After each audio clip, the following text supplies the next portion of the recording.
آپ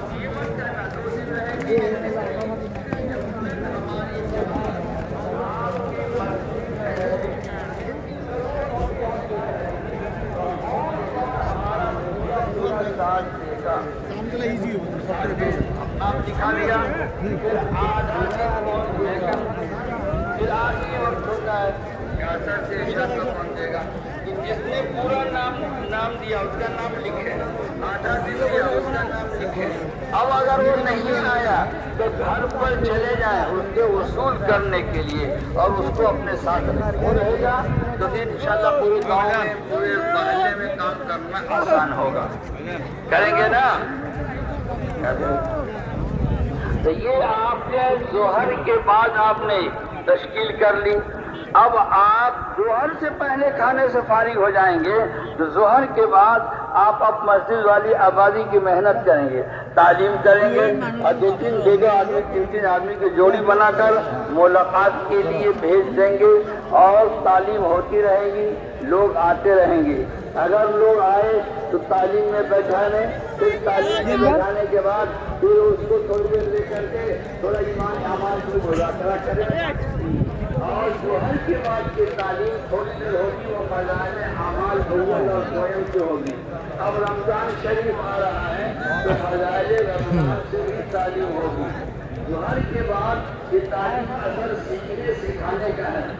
اب اپنے ساتھیوں کو دیکھیں اور جانچیں، کسی کو غسل کا فرض یاد نہیں ہے، غسل کا فرض یاد کریں، وضو کا فرض یاد نہیں ہے، وضو کا فرض یاد کرائیں۔ اصل چیز ہے کہ عمل سے اس کو وضو سکھائیں۔ علی رضی اللہ تعالیٰ عنہ نے عمل سے کوفہ والوں کو وضو سکھایا، عبداللہ ابن عباس رضی اللہ عنہ کو عمل سے وضو سکھایا کہ وضو حضور والا وضو بتاوے تو وضو کیا اور کہا اس طرح یہ حضور صلی اللہ علیہ وسلم کا وضو ہے۔ تو جماعت کے جو ذمہ دار ہیں وہ بھی سیکھیں اور عملاً وضو کرنا ساتھیوں کو سکھائیں۔ اس میں یہ فرض ہے، یہ سنت ہے اور وضو کر کے سکھائیں۔ کسی کو نماز پڑھنا نہیں آتا ہے، رکوع کرنے میں آگے پیچھے ہے، نماز پڑھ کر اس کو بتاوے۔ تعلیم کے وقت میں نہیں، رکوع کرا کے دکھاویں، رکوع ایسے کی جاتی ہے، سجدہ ایسے کیا جاتا ہے، پیر ایسا رہتا ہے۔ تو عمل کر کے ایک ایک ساتھی کو نماز سکھاویں، وضو سکھاویں اور ضرورت کا جو مسئلہ ہو وہ سکھاویں اور دعوت کا کام بھی سکھاویں۔ اس طرح کرتا ہے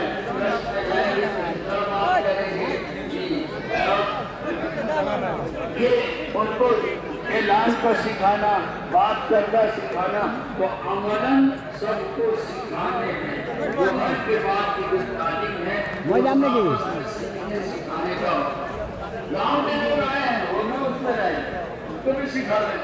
وضو کا فرض ہے، غسل کا فرض ہے اور عصر کے بعد رسم ہے، رسم کے بعد کریں گے۔ اب یہ کام آپ جب تک مسجد میں رہیں گے روزانہ اگر آپ ٹھیک نہیں رہیں جانتے ہیں پورا کام جب تک نہیں ہوتا، پورا کام کیا ہے کہ اس گاؤں سے ہر گھر سے ایک ایک آدمی جماعت میں نکلے اور اس مسجد سے 3 دن کی جماعت روزانہ نکلے۔ اگر ان میں کوئی امیر نہیں ہے آپ کا جو ساتھی لگ جائے 3 دن پورا کرا کر جائے اور جہاں گیا ہے اس سے جم کر کے بات کرے، آخری دن تشکیل کرے 4 مہینے۔ اس طرح سے روزانہ